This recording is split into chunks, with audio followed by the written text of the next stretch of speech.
गावाला आल्यापासून आमच्या पिल्लूची मजाच मजा आहे. त्याला रोज एक फ्रेश नारळाचं पाणी मिळते प्यायला. रोज तो एक नारळाचं पाणी पित असतो आणि इथेही त्यांनी फ्रेश नारळ तोडून मामांनी त्याला असं दिलं होतं प्यायला. हो ते पिणार नाही तसं बी सगळं. दादा मामाने सगळं तोंड भरून घेतले.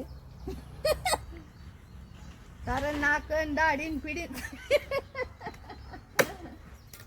बापू एवढं हे बांधणार त्याचा फोटो काढ त्याचा स्टेटसला टाक. त्यात काही निघलंच नाही पण जास्त. हा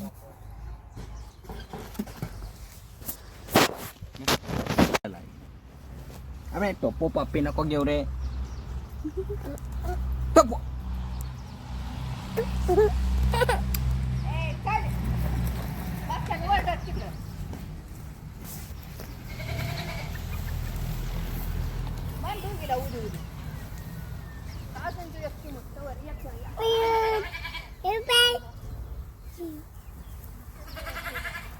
थांब ना.